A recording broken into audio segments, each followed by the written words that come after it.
Klausimų neduosiu, kai prokuratūra. A few moments later. Tai papasakok, kokia ta situacija buvo, kur tam pavojinga. Arba klausimą prie tų piniginių. Finišą nepasiekiai, taip? Toliau tai priekis taip ir per priekį skritau.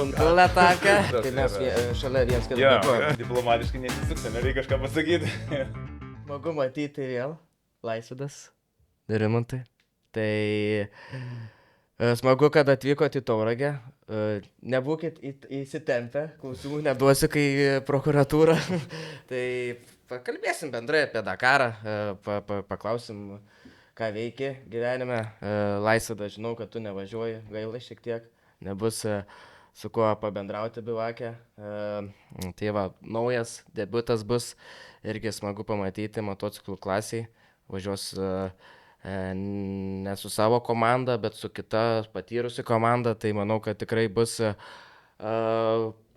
servisas geras, kaip patyrusi komanda, irgi kai aš važiavau su South Racingu, tai iš karto tenais jie žino, ką daro. Tai nežinau, Laisvydai, pristatyk žmonėm, fanam, kas tu toks esi, dauguma turbūt autosporto ir motosporto gerbėjų žino. Tai duodu tau žodį, šiek tiek pakalbėk, pristatyk, po to Nerimantas. Tai laba diena, ačiū Rokui už pakvietimą, toks naujas amplua, naujas iššūkis ar ne, bet kas dabar madoje yra ant bangos, ar ne, podcastai, pasikalbėjimai, bet iššūkis naujas šitoje vietoje, bet tema tai iki kaulų smegenų žinoma, tai Dakaras, tai kaip sakyt, visada malonu šitą temą pabendrauti ir pakalbėti. Tai. Šiais metais nevažiuosi, ne? Nu, kitais metais, aš pripratęs, žinai, kai baigęs Dakarą, sakau, šiais metais, kitais metais nevažiuosi, planavai važiuoti. Kiek girdėjau, tai sustreikavo šiek tiek nugarėlę. Taip jau susidėlioja, kad ir dėl asmeninių ir dėl visokių kitokių priežasčių nepavyks šiemet sustartuoti Dakaro ralyje, bet nereikia liūdėti. Čia, kaip sakyt, vienas duris susidaro, atsidaro kitas, ar ne? Tai tiesiog bus galbūt laikas poilsiui, šeimai daugiau ir aišku, turėsiu galimybę stebėti jūs.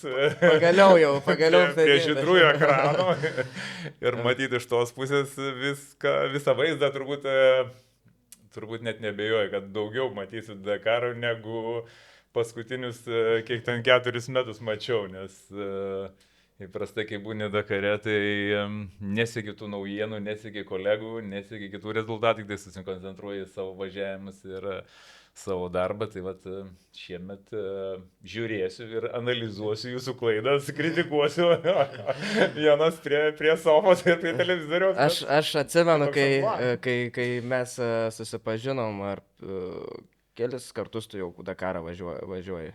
Keturis, ne? Tai aš 2 metus turbūt, ar 3, kai tu sakai, daugiau nebevažiuosiu su to keturračiu, nebenoriu, nebegaliu, bet vėl kiti metai, vėl tu su keturračiu. Tai klausimas, organizatoriai panaikina tos keturračių įskaitą, ar čia būtų lėmę, kad panaikino, ar būtų, kad ir paliko, ar būtum važiavęs vis tiek su to keturračiu, buvai nusprendęs tikrai, kad jau pavargai ir jau tikrai atidaviau viską ir nebenorėjau sėsti ant to keturračio. Tai iš vienos pusės labai liūdna, žinai, kad panaikino ir nebėra keturračių, bet iš kitos pusės džiaugiuosi. Nes, kaip sakyti, lengva nusimuilinti.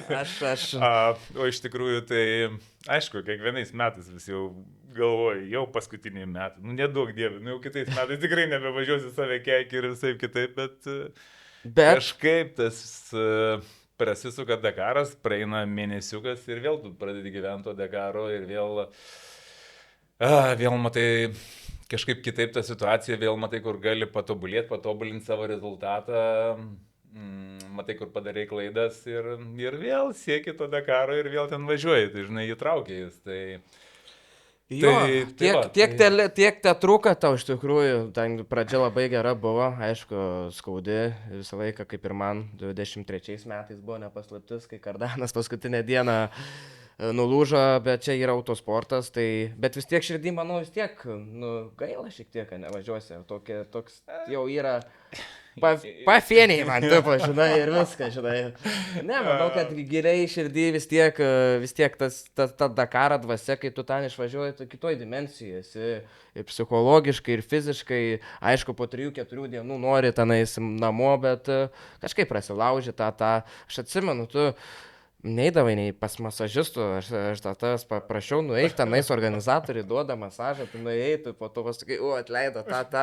Nu, tu atsimenat, buvai taip, kai akmuo, žinai, tai jo, bet turim dar vieną žmogų šalia manęs, tai motociklų klasiai važiuos, tai sakau, aš vadinu jumis kamikazėm, mane ne už ką nei pasodintumėt į tą motociklą, toj klasiai važiuoti, nes ten tikrai reikia jėgos ir fizikos, fizuchos tokios stiprios ir psichologiškai pasiruošti, nes tu kyli ten 5 rytą, dar pravažiuoji ten 300 km iki stage'as dar 400, po to dar iki bivaka 200, nu žodžiu, tenais ant to krieslo, kaip aš vadinu, tai ten subinė tikrai atbunka. Ne taip kaip pas mūsų atbunka gal po 5 dienų, pas jūsų jau pradeda nuo 1 dienos, tai Rimantai, papasakok, kodėl nusprendei Dakarą važiuoti, kokie tikslai ir kodėl iš viso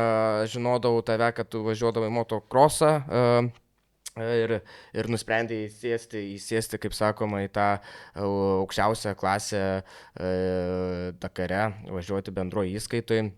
Ne vienišių klasiai, o bandyti kovoti su gamykliniam komandom. Žinau, kad su gamykliniam komandom ir jų biudžetais tikrai yra sunku pakovoti, bet tikrai įmanoma. Tai papasako, kaip mintis kilo, kodėl startuoti su motociklu, gal kodėl ne su bagiu, gal važiuoti, nes dabar daug motociklininkų ir keturratininkų persėda į bagius.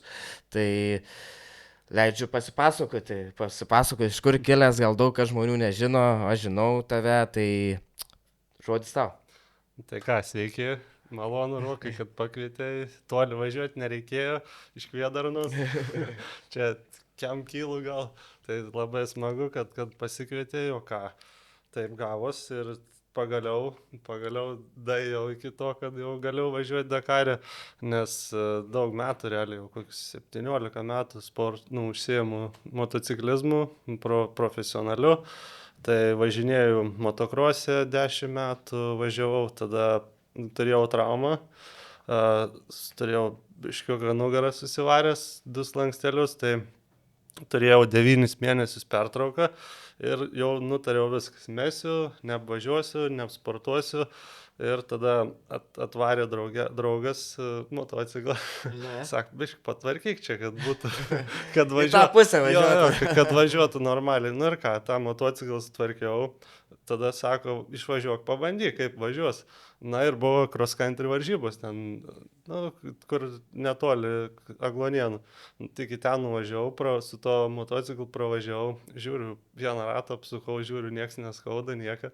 Ir taip gavos, kad pradėjau po metų pertraukos, vėl grįžau, bet grįžau jau tada važiavau motokrosą, enduro, cross country ir Europos cross country ir visus laimėjau čempionatą vienais metais.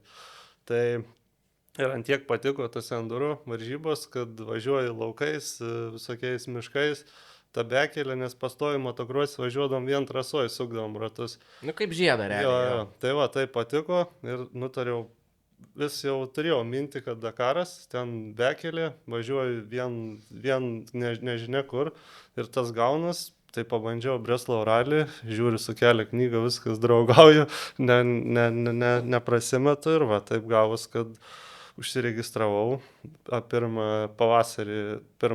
pasaulio čempionatą Abu Dabi. Jo, mes pirmą kartą sumatėm su Nerimantu Abu Dabi.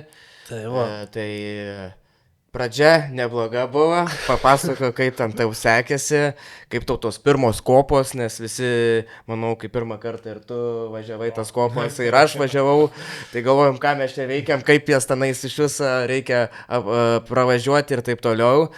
Ir dabar, kai su Laisvydu mes patyrę esam, tai tos kopos kaip ir nebaba, taip kaip ir savo jau. Tai va, tai tu kaip ten Abu Dabį sekėsi? Nu tai va, irgi galvojau visko matęs, čia visų varžybų, Europą, Prancūziją, ten tas, nuvariau į tas kopas, nu ir pirmas, pažymėtas už kilometro pirmas kritimas, dropas bus nuo kopo. Galvoju, kas čia bus, tas pats. Atvarau ir taip, nu, nepamirštams jausmas, visiškai kitaip, nu ir galvoju, čia rimtai taip ir bus. Nu ir tada 205 kilo, taip. Tai pirmą dieną taip pradžiai nesupratau, kas čia įvyko, paskiau antrą ir pripratau. Bet šiaip patiko žiauriai tos kopos ir... Bet pamiršai vieną dalyką, tau nesėkmingos tos varžybos buvo. Finišą nepasiekiai, taip? Tai jo, tai... Tai papasakok, kokia ta situacija buvo, kur tam pavojinga ir kodėl ta klaida gal įvyko. Ar čia tavo klaida, ar tiesiog per daug jau įsidrasinai, ar jau buvai pajutęs jau tas kopas kaip reikia ir netaip nusileidai, ar netaip greičiau pasirinkai. Tai jo, prieš paskutinę, belikus prieš paskutiniai dienai iki finišo, ten kem kilo dar buvo likę ar pem iki paskutinės dienos, prieš paskutinės dienos finišo. Nu ir ką, pravažiavom kopas, gerai sekės ir tada prasidėjo tie dykumų ežerai. Nu ir ką, ten tiesiasias. Parau. Gazas dugnas, tai aš jau ketvirts važiavau tą dieną, žiūriu 3 vėžės priekį ir dar dulkės matos, o aš viens varau. Nu ir ką, varau. Noriu dar pavyt kažką. Dar daugiau, žiūriu kelią knygų, jokio šaukduko, nieko nėra, nu tai ką, dar ciongiu, nu ir ką, varau. Ir taip, vieną akim žiūriu, nu ir ką. Biškiuką nusimečiau, gal variau, tikrai 103, 100 buvo greitis, iki kokių 110 nusimečiau ir žiūriu. Naujai su buldozeriu kelis padaryts per tą... Tai būna, jeigu man visiškai. Nu ir ką, ir tą nebuvo pažymėta? Ne, nieko. Ir kokį pusę metrą gylio, gal daugiau ir toks molis sukietėjęs. Tai ką, priekį dar pasikėliau. Tada bet tu jau per vėlai jau pamatai. Per didelis greitis. Ne, net stabdžiau, net priekį spėti pakelti. Tai kaliau, tai priekis taip ir per priekį skritau. Nu ir ką, tik tais užsimerkiau. Atsikeliu, jaučiu kaip bitės visur, kad sukandė. Sukandė, neištinės jau pradėjo. O kas tau tam buvo atsitika? Tai atsikėliau, jau keliu mocą. Jau jaučiu čia šonkauliai kažkur skauda, jau negerai, bet tas nieko. Atsikėliau, mocas vairs taip nulinkęs ir net sangams nein paspausti, tai galvoju, dar pabandysiu važiuoti. Tai užsėdau, pavažiavau kokis gal 2 kilus, prasidėjo knyga iškrito, reikėjo laikyti. Tai žodžiu, jeigu ne moco rankenėlė ir ne kelio knyga sulūžusi, tai būtum baigęs. Būčiau finišavęs. Būtum dar kitą dieną važiavęs. Jo. Na va, įdomi istorija iš tikrųjų, nes aš pats pradėjau nuo tų kartingų važiuoti, manau, žinot, nuo ko pradėjau, ir tas Dakaras fenomenas visiems yra kažkaip žmonėm ir sakau, kiekvienas tikrai turi pabandyti tas sunkiausias varžybas suvažiuoti, nes atsimenu vieną kartą South Racing'e komandai, ukrainietis šalia važiavo, šturmanas irgi patyręs, bet tas vairuotojas nepatyręs. Tai žmogus atvažiuoja į tas 3 lygio kopas ir šturmanui sako, aš nevažiuosiu čia, aš nenoriu čia važiuoti, aš bijau važiuoti.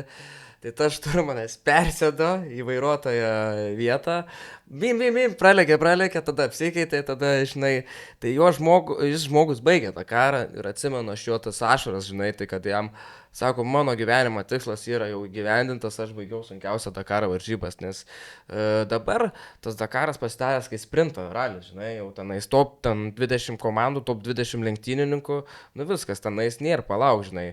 Bet kaip būkim, tada kaip prisiminkim tos senuosius Dakarus, tai buvo Paris Dakar, žinai, tai ne tokios varžybos buvo. Ne, kas davažiuodavo, tas laimėjo. Davažiuodavo ten daugiau gal tokia turistinė kelionė būdavo, šiek tiek, žinai, kuris turėdavo gal didesnį biudžetą, geresnį džipą pasidaręs ir taip.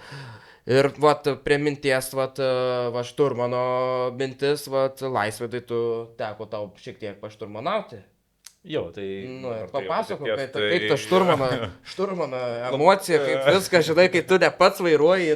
Žymiai lengviau, kolega, žymiai lengviau. Atvirai pasakęs, tikrai ne ant 4 ar ne ant motociklo, tai fiziškumo tikrai ten nereikia ir tu sėdi pakankamai komfortiškai ir jautiesi saugiai ir gerai tam automobilyje, bet aišku, kur yra savų pliusų, yra ir savų minusų, tai ir tas pats, su Nerimantu kalbėjom, ir matomumas, kurio nebėra ir na, Su keturračiu geriau matydavai negu su... Be jokios abejonės, su keturračiu motociklu tai yra kur kas lengviau, tu gali žvalgyti, sukinėtis aplinkui ir orientuotis aplinkoje yra lengviau. Tai gal. Lygiai tas pats, aišku, tu pats reguliuoji ir greitį, tai ten, kur reikia, tu gali pristabdyti ir susiorientuoti, jeigu tau reikia kažko, tai o čia jau vis tiek yra komanda, bendras komandinis darbas. Tai žnybykloje. Tai yra šiek tiek kitaip, aišku, ir pats toks įdomus dalykas, pirmas dienas bent jau atvažiavimas į kliūtį, tarkim, motociklai keturračiai, mes į kliūtį atvažiuojam kur kas lėčiau, kad ir tu važiuoji ten 120 greičių, bet tu matai ar kelio knygoje pažymėta kliūtė, ar vizualiai matai kliūtį, tai tu prisistabdai ir tą kliūtį važiuoji ten 30, 40, 50 km/h greičių. O su automobiliu tai turbūt žymiai gali didesnių greičių paimti tą kliūtį, griovį, tarkim. Tu negalvoji, kad taip su automobiliu gali tai paimti, tikrai nes tu su keturračiu jau stabdai, o su automobiliu jau duodi gazą. Pirmas toks įspūdis buvo, wow, tai kai į griovį atvažiuoji ten, po 100, žinai, atrodo viskas jau čia. Iš kairės ratai dar viskas. Ir nieko, žinai, ir viskas gerai. Tai tokie yra skirtumai. Kas maloniau, nežinau. Na, aš irgi, pirmą Dakarą su šturmanu irgi mes pirmą dieną šiek tiek biškai apsipykom. Ir tam vieną klaidą padarė stiprią. Tai aš lietuviškai pradėjau keiktis, ispaniškai supranta, kad aš apie jį nieko gero nepasakiau, žinai. Tai mes iš karto iš po bivako grįžom, nei nešnekėjom būdu, o kemperį reikia miegoti dar 13 dienų, žinai, tai po to atsisėdom, pašnekėjom viskas, žinau, kad šturmanai irgi nerodo. Na, komandai važiuoja, neišvengiami dalykai ir vienas ir kitas daro klaidas, tai čia yra...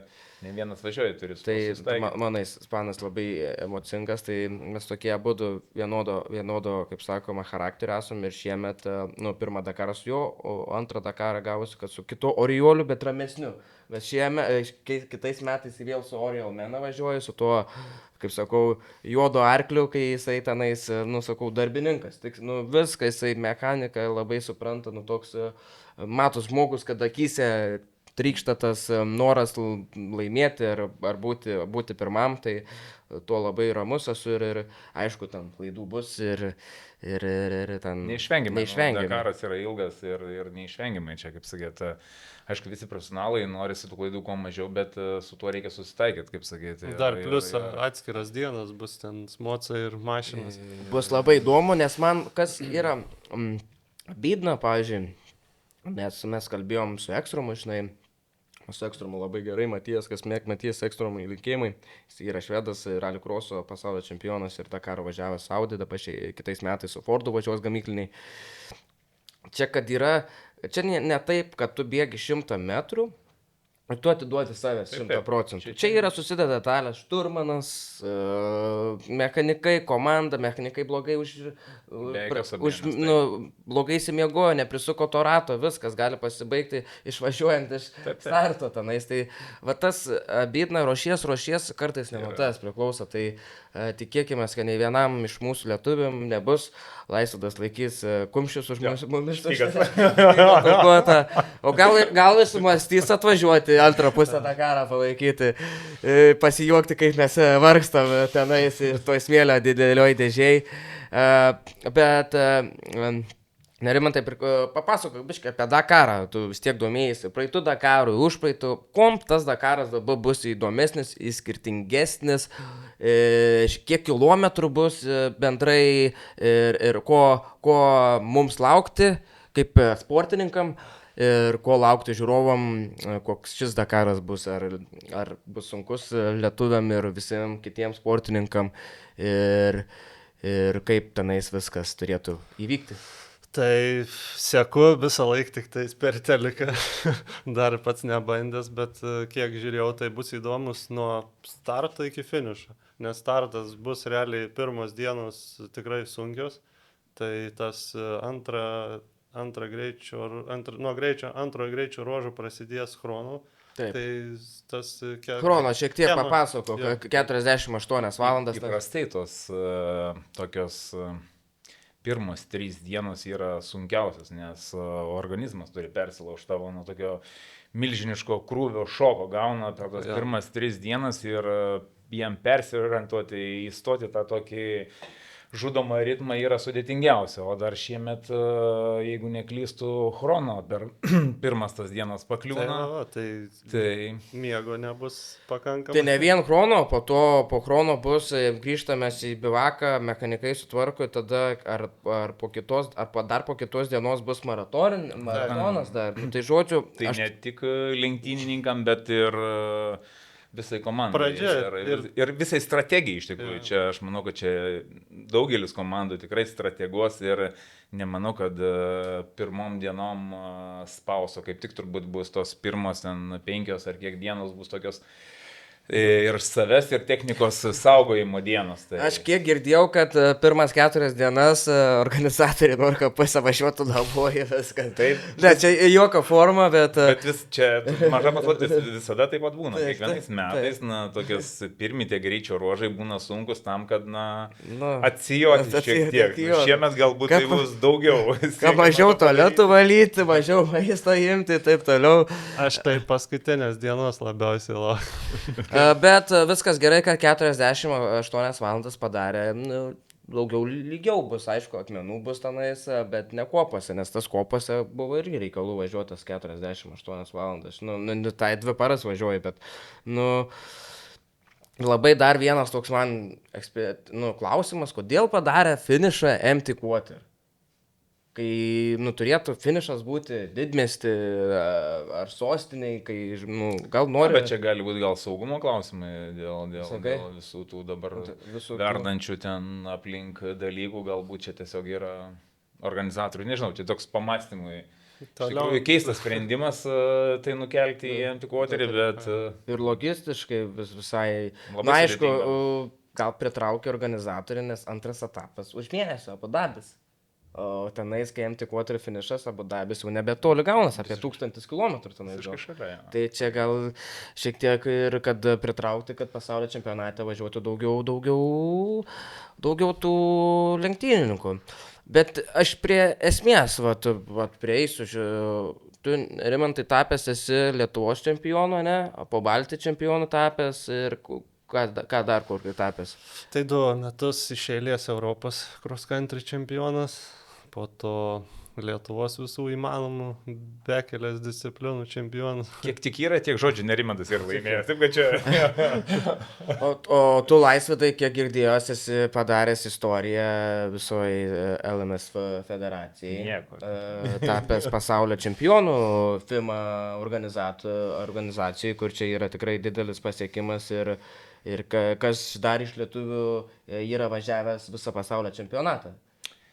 Nežinau, ar kas yra, ar nėra, bet... Tai tu turi eiti tą, plačia krūtinę ir, pasakyti, kad... Aš kuklus žmogus, bet čia yra problema, kad lietuviai yra kuklus, o amerikiečiai, kai laimi, tai jie jau girias jo papažinai. Tai mes to neturim slėpti ir pavyzdžiui, iš savo regiono, kur tu gyveni...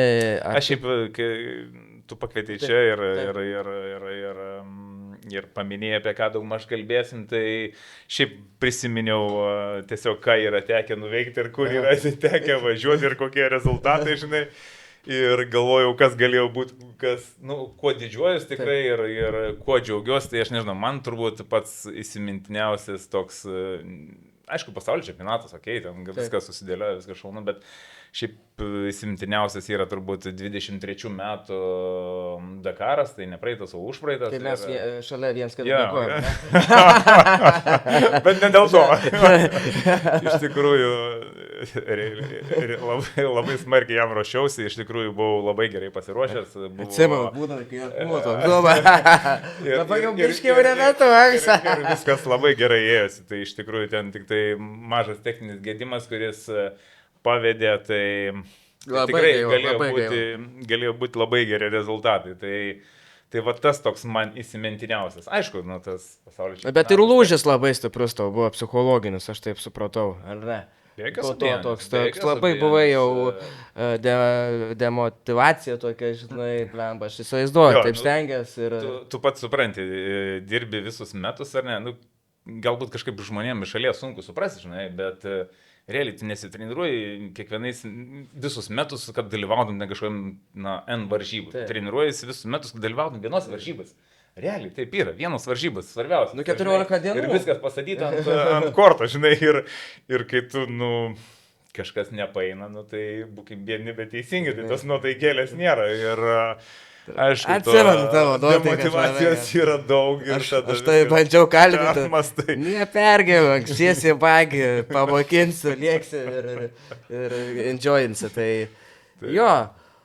Bet pavyzdžiui, Rimantai, koks biudžetas su motociklių klasiai suvažiuoti, pavyzdžiui, daug kas klausinėja, žinai, va tu praėjai, žinau, kad kelias sunkus su tais rėmėjais yra, kaip tik, jeigu tu nevažiavęs Dakarė esi, jeigu nenori tos tikslių skaičių sakyti, bet plus minus, va aš noriu važiuoti Dakarą, bet aš noriu važiuoti ne su savo komanda, žinau, kad organizatoriai ar komandos turi savo komandą, kur, pavyzdžiui, tu turi komandą, tenais KTM, Factory Team tipo, tenais... Tai nuoma čia. Nuoma, tai va. Tai tu įsinuomavai servizą, įsinuomavai motociklą, va tas biudžetas suvažiuoti Dakarui, kuris gal svajojo kaip ir tu, tau pavyko ir jis irgi nori. Ką tu jam patartum ir kaip tu jį pamotivuotum, kiek tas viskas kainuoja ir kaip reikėtų daryti. Taisyklingai. Tai pamotivuočiau, kuo greičiau važiuosi. Čia tai faktas. Geriausia motivacija. Kuo greičiau važiuosi, to pigiau važiuosi komandai, nes tas pats ir man. Viskas priklauso nuo tavo greičio, ką pasiekęs ir kokia iš tavęs nauda komandai bus. Lygiai tas pats ir man. Aš moku 105 000 už Maroką ir už Dakarą. Tai Dakaras gaunas apie 80 000. Bet įprastai, atsiprašau, sterpsiu, turbūt ta suma yra gerokai didesnė, gal dėl to, kad tu esi greitas lenktynininkas, ar ne, jie į tave investuoja. Ką ir noriu sakyti, kitas prašė, žinau, tai pačioj komandai jam 150. Arba žinai ką, jis geras darybininkas. Gerai suderina ir viskas.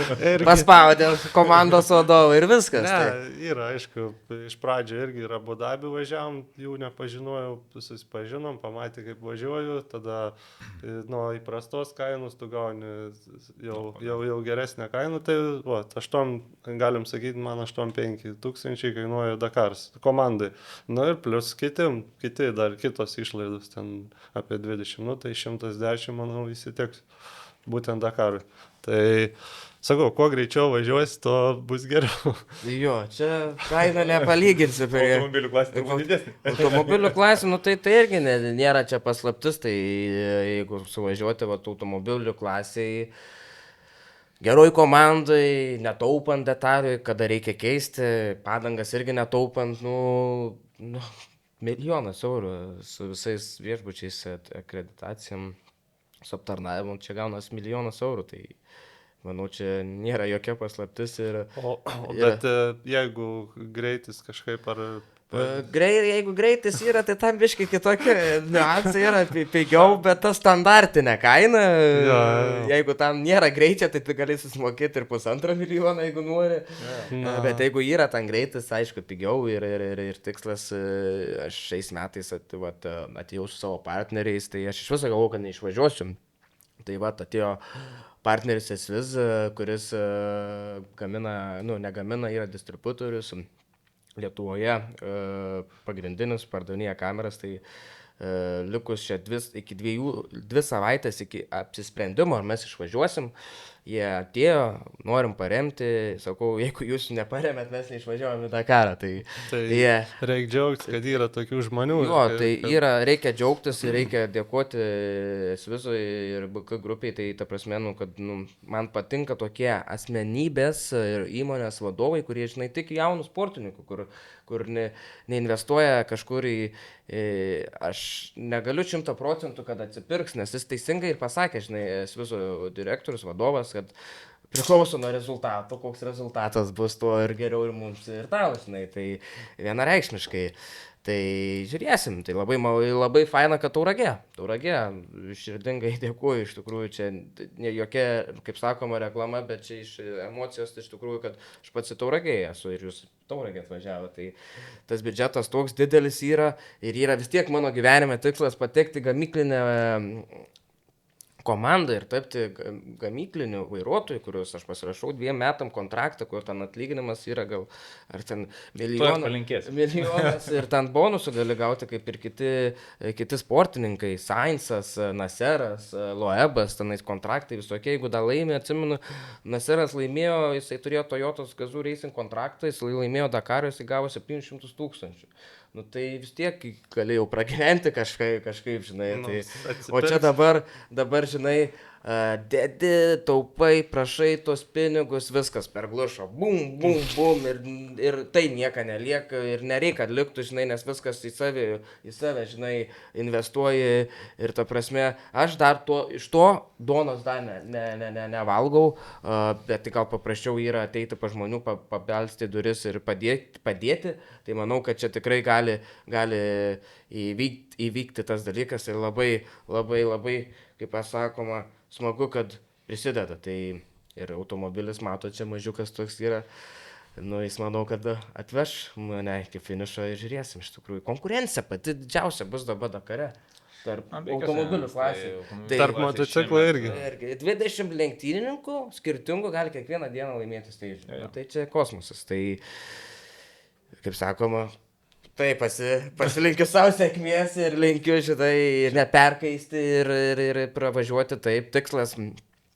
Tikslas top 10, baigti be jokių problemų, jeigu ten viskas gerai, ten pažiūrėsim paskutiniam dienom, paspausim, žinot mane kaip yra. Pradžiai reikia atsargiai, manau, žiūrėti kaip kas, kokioje situacijoje, nes nenoriu, kad tai būtų 2 ratai prakirsti ir pasibaigė ralis, tai čia reikės ir taupyti tas padangas, nes su tuo automobiliu aš dar limito nesupratau, kaip reikia važiuoti per akmenis.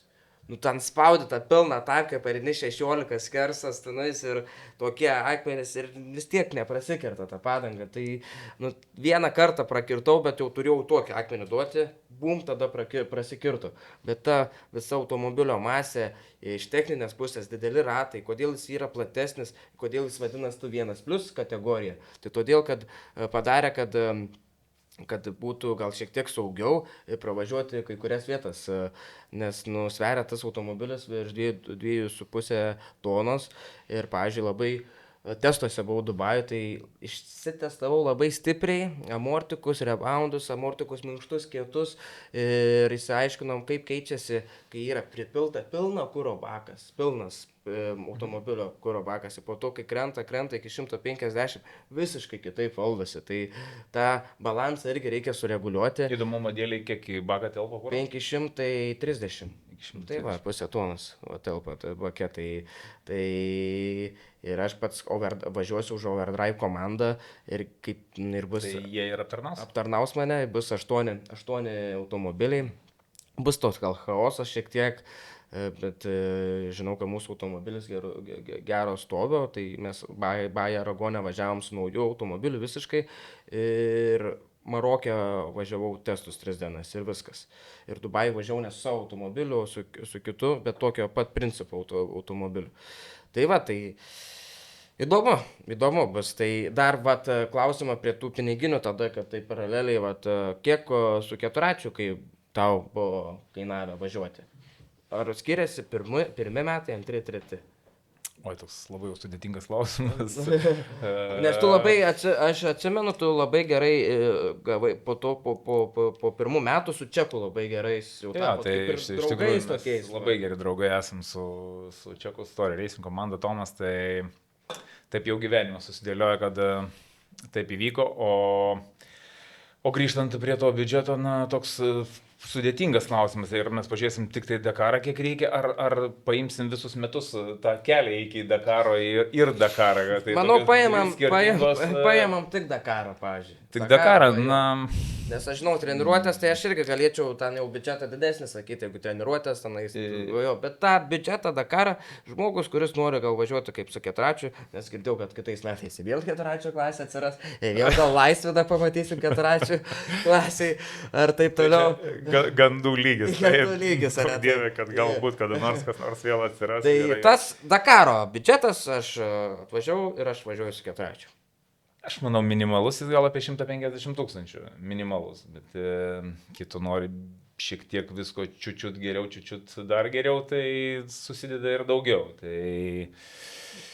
Tai va, bet aišku, jeigu tu, kaip sakau, vertini ten tą visą kelią iki Dakaro, tos visus metus, kiek dirbi ir taip toliau, nu, tai žiūrėk, ten 200 ir suvirštų bėga o juos susirinkti, na, kaip sakyti, yra reikalų. Tai aš džiaugiuosi šiemet, tuo džiaugiuosi, kad aš nuo to pabėgau.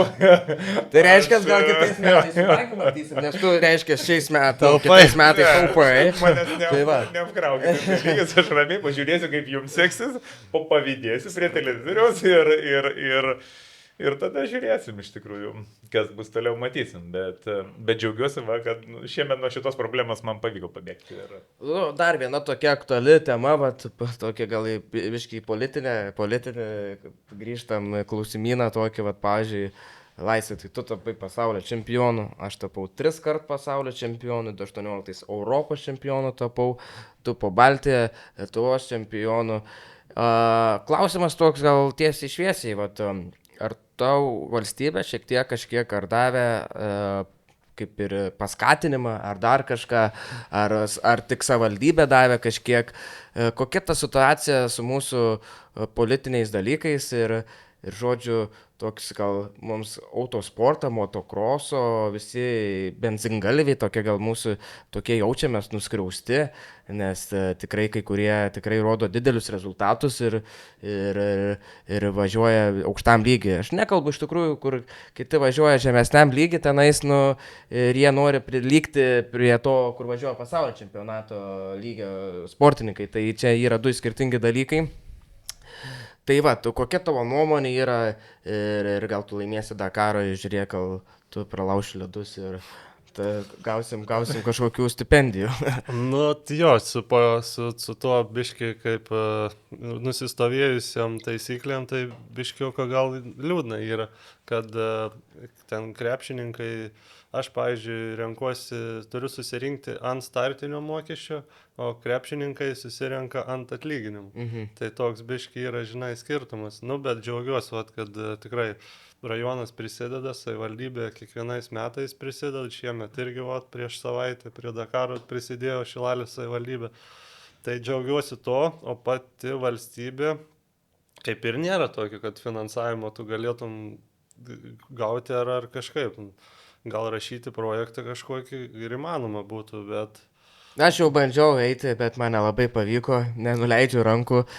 Tai čia tokia kitokia situacija, iš tikrųjų, tu Europos tapai čempionu, ar ne? Tapai, ne? 2 kartus. Tai 2 kartus tapai Europos čempionu, nieko negavai, bet čia pas mūsų tokia kita situacija, ypač gal pas manęs, bet ir Laisvydas toj pačioj temai buvo, tu tapai pasaulio čempionu, ne?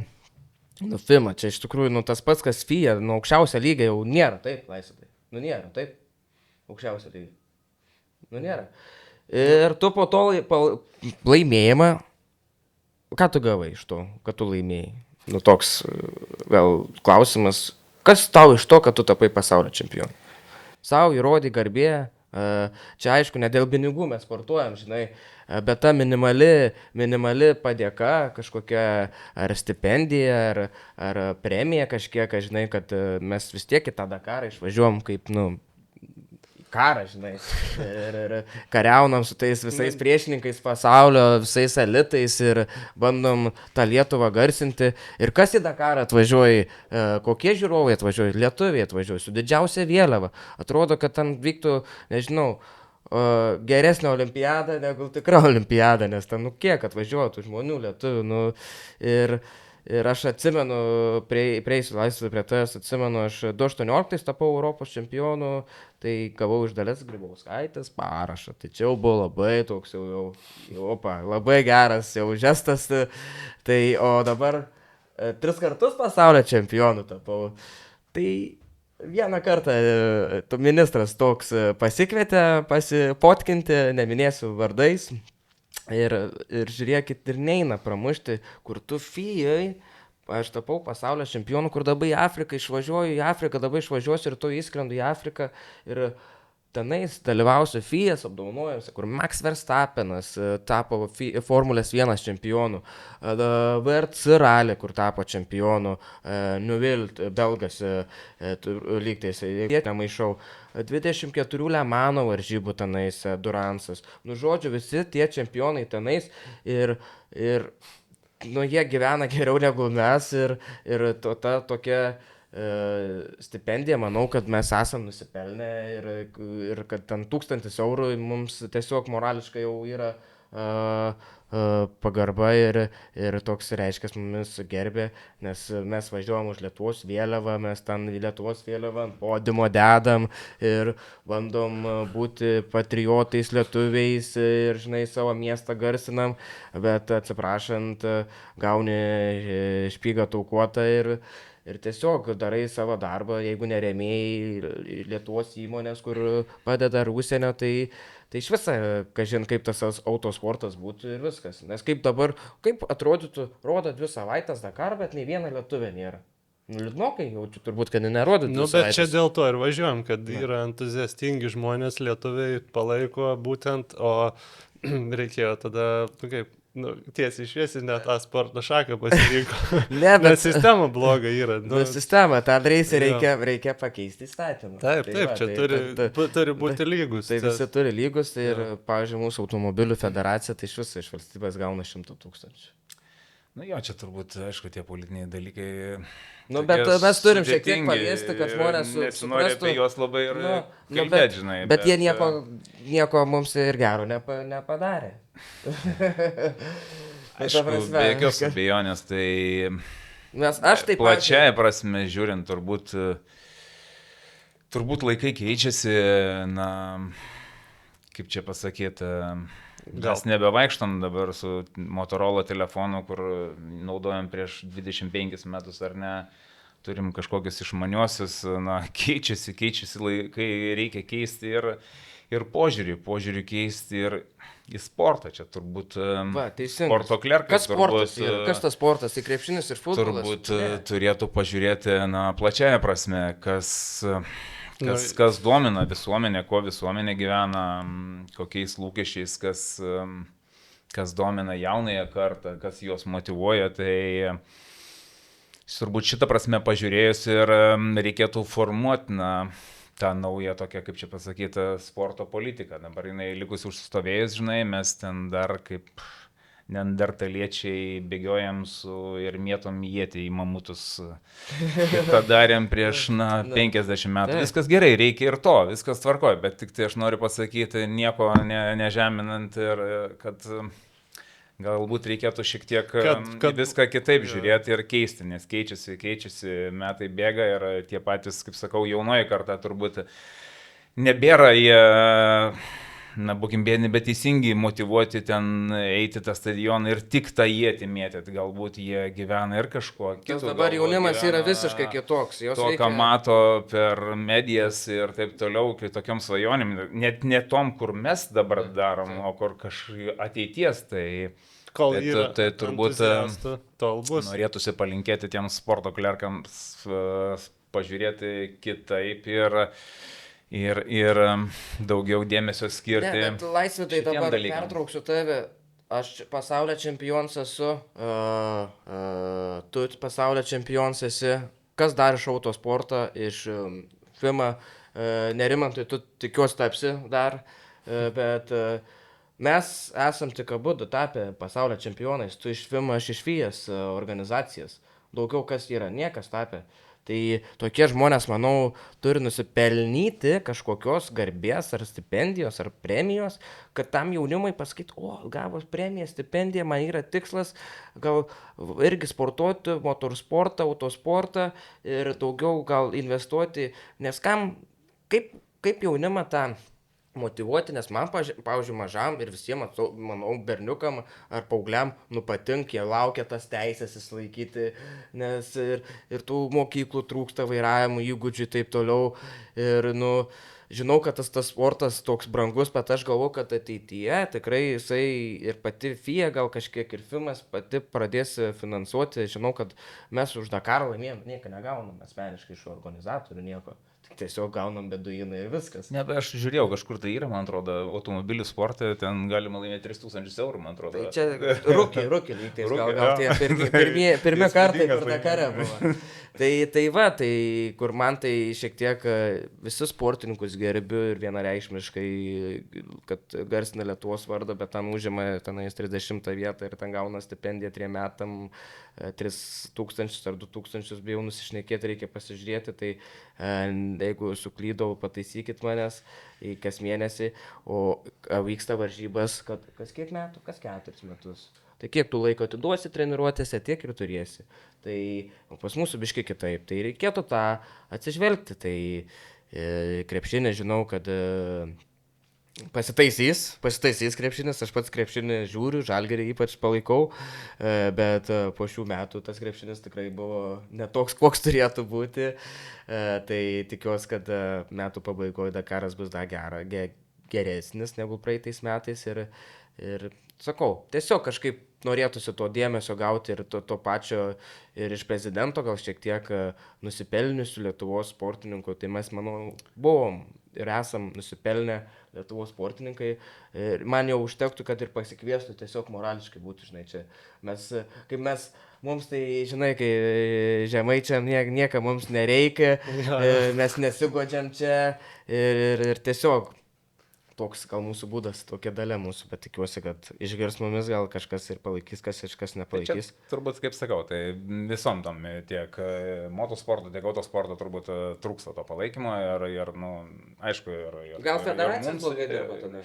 Irgi klausimas, kad federacijos blogai dirba. Arba turi pasikviesti gerbiam prezidentą, pravežti vietą iš Tarmo. Tai Rokai, tai tau užuomina, galbūt tu pasikvies kada nors. Sakyk,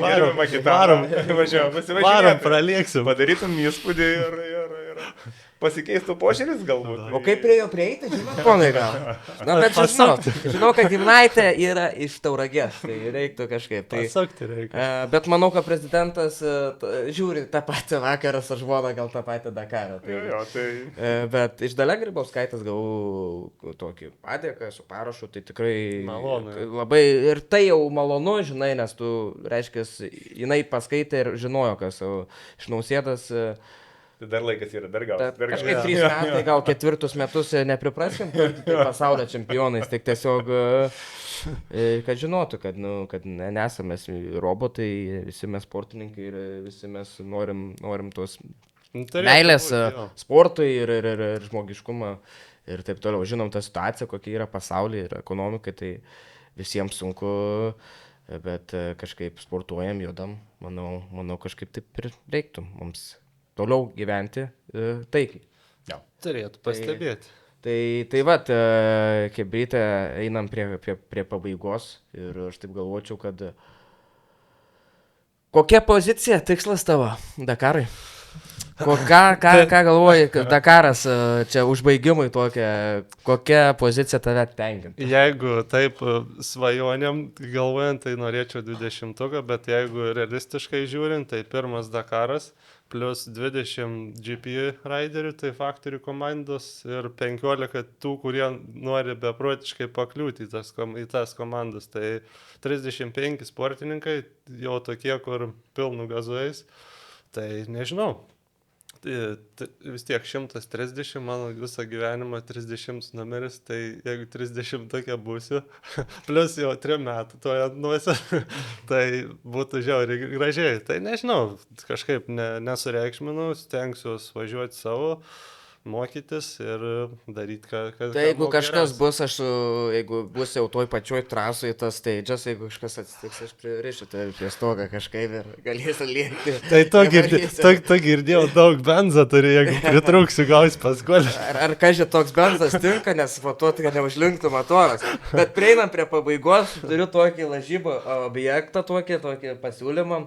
Keli klausimai yra ir lažinsimės, pavyzdžiui, kiek galvojat, kiek ratų aš prakirsiu, kiek lietuvių pasieks finišą Dakaro ralyje, kas laimės Dakaro ralį automobilių klasėje, ar bent vienas lietuvis parveš beduiną, kuris automobilio markė laimės Dakarą, Toyota, Mini, Ford, Dacia. Ir mes turim lažintis pralaimėtojai vedasi vakarienės kažkur. Okay. Pralaimėtojas perka policinę kelionę pralaimėtojas turės padaryti video story iš kelionės ir pažymėti pralaimėtus. Tai žodžiu, čia mes viduje susitarsim, ką jau mes susitarsim. Kokias nuobaudos bus? Tai nežinau, kurį norim lažintis. Tai kiek ratų prakirs Rokas, ar kiek lietuvių pasieks finišą Dakaro ralyje. Tai kas laimės Dakaro ralį automobilių klasėje, ar bent vienas lietuvis parveš į Lietuvą beduiną. Tai iš kurį norėtume tų klausimų? Gal bendrai apie lietuvius? Bendrai, ne. Tai kiek lietuvių yra? 10? 11 ar 12. 12, tai gerai. Tai aš galvoju, kad pasieks 6 lietuviai. Nu, nerimatai. Bastau. Ne, iš tikrųjų noriu palinkėti visiems sėkmės ir kad pasiektų visi tą finišą, nes jis mieliausias ir yra, bet diplomatiškai nesisuks, nereikia kažką pasakyti. Galim pasakyti, kad visi, bet tada lažybams pralaimėsi tikrai. Aš manau, kad 7. 7 pateks. Aš irgi kažkaip tas... Kuris? 7, manau, arba 8. Tai čia aš mažiausiai pasakiau. Negalima, turi skirtingą sakyti, tada kuris laimės, tada vaidau. 8 gal. Optimistiškai būtų 8. 8 tai galbūt. Gerai, 8, 7, 6. Gerai, tai va. Taip ir baigsimės. Užfiksuota. Ir susimatysim sekančius epizodus. Pažiūrėsim, kaip tas pirmas blynas prisvilo. Gal ar apkepė gerai, ar dar reikės pakepti. Tai ačiū visiems žiūrėti. Iki.